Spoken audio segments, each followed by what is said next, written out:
All right, so we're going to try this again. This is a quick demo of Stellarium Planetarium. It's Planetarium software in the education category of the Ubuntu software repository, and I'm going to start it up now, and we'll see if we have sound on this run through. I'm starting Stellarium now.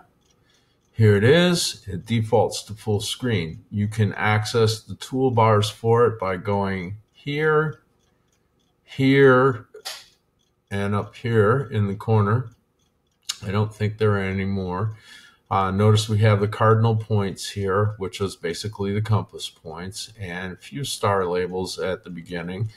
I can turn on lines and labels for constellations. There are also like basically pictorials of what the constellations are supposed to represent. I'm going to turn that off because it's a little bit on the distracting side. And then if you have a wheel mouse, you can zoom in. So I want you to see this, that you can zoom in on various nebulas. Now you can faintly see one here, and I happen to know there's one in the Sword in Orion's Belt. So let's zoom in on that one. Here we go.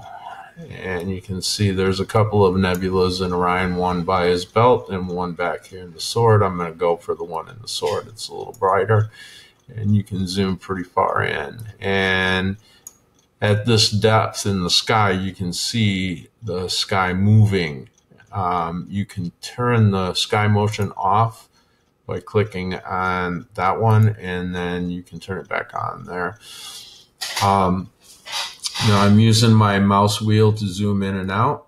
There are other areas in the sky where you can tell that the astronomers that filled data for this have done some long exposure photography or astronomy. And there are other nebulas. Here's another one that you can zoom in on. You might find like the Magellanic Clouds and a few other things, which are like tiny, super small galaxies that orbit the Milky Way, which is our galaxy that we live in. Here's another one here. Now you can zoom in on things like the moon. You can zoom in on other planets. Here, I'll zoom on the moon real quick. Maybe that's a little too quick.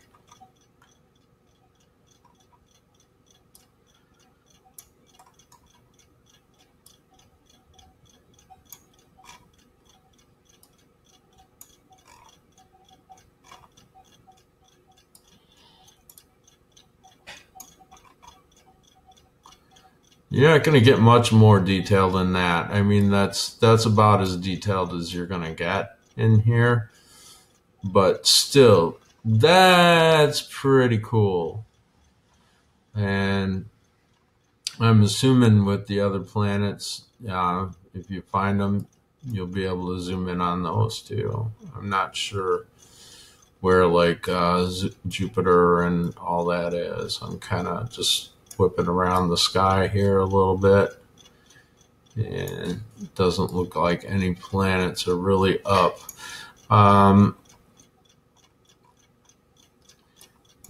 You zoom too far out, you kind of lose your horizon, but you can turn the ground off by clicking on this icon, and then it's all night sky.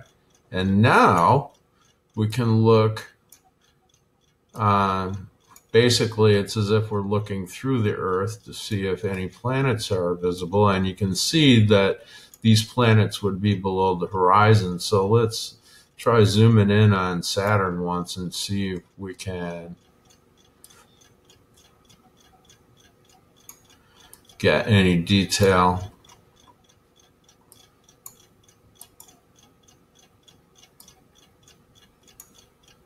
I'll turn that off.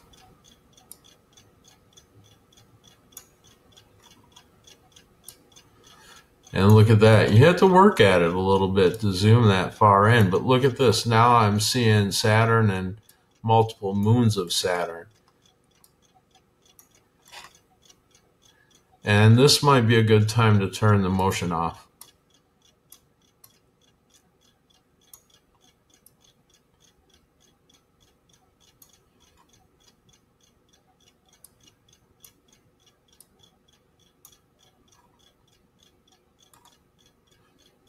That's one of Saturn's moons. I think I'm at max zoom there. All right. So you can also download more libraries for this.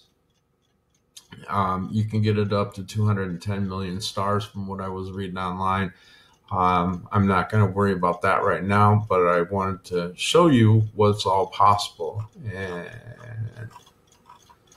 you might be able to get a more detail on Titan as well. So I don't know if those are like satellites or what they are.